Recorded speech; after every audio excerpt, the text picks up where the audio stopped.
Hello artists! Today I'm going to be showing you how you can make some Gustav Klimt inspired trees of life. So remember that Gustav Klimt loved to paint with gold, real gold. And his tree of life is really swirly whirly.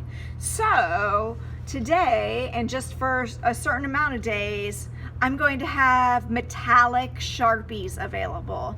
So not all of them work, unfortunately. And you need to choose whether you actually want your tree of life to be silver or gold. So for the gold, there's actually a copper color, or they call it bronze, that I like because it matches the gold paint better that we have. So we have gold and silver paint as well. To make a tree of life, the first thing I'm going to do is draw it with my Sharpie. And to do this, I'm going to go in the middle of my paper. Oops, let's see if I can find one that works better for you to see. There you go. Down. And a second line, a parallel line, there's a math term for you, that's going to be right next to it at the top. And then as it goes down, it gets a little bit wider. Not too much. All right. Now from this tree, from the top of it, I'm going to make curly whirly branches. So let me go ahead and make one curly whirly. And then another curly whirly. I like to make them go out first.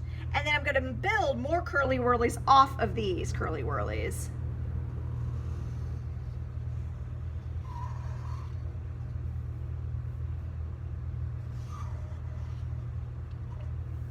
Different sizes are good. They add visual interest. And I'm using my space. Okay. So I hope that you can see that, but I'm not done because that's pretty basic. That's not very interesting yet. So what I'm going to do is I'm going to use a paintbrush, make sure it's nice and pointy, and just like the Sharpies, just for a few days only, we'll have some gold and silver paint. I'm going to use just one on this artwork to make it look better. And I'm going to fill in my tree, being really careful.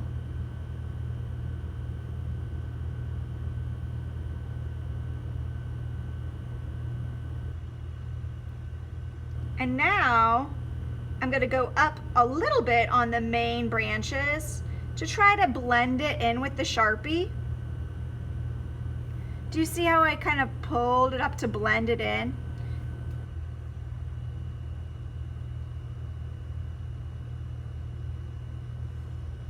If your Sharpie really wasn't working, you might want to use a very tiny brush on its very tippy toes and trace everything. Wow, I love this gold. I might trace everything just because it looks so powerful. And I'm again using the very tippy toes of my brush.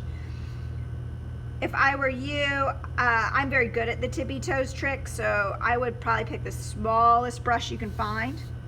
Now, again though, if you remember back or look up some Gustav Klimt art, you'll remember that he's got lots of shapes in his art.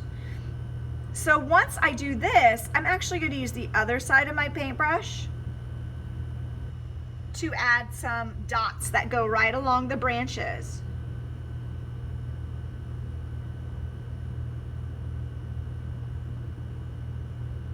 I haven't finished tracing all the lines. I'm just jumping ahead. I'm not going to put them everywhere. I'm thinking about where I think they'd look good. I always like things in group of threes.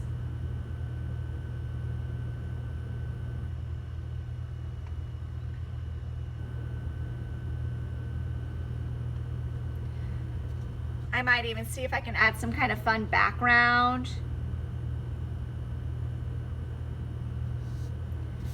There's some sequins over there that might be fun to glue in the corners.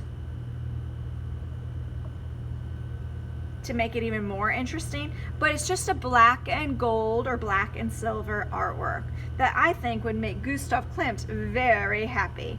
All right, guys, I'm going to continue to have fun with this, and I hope that you choose to do this as well. All right, have fun today.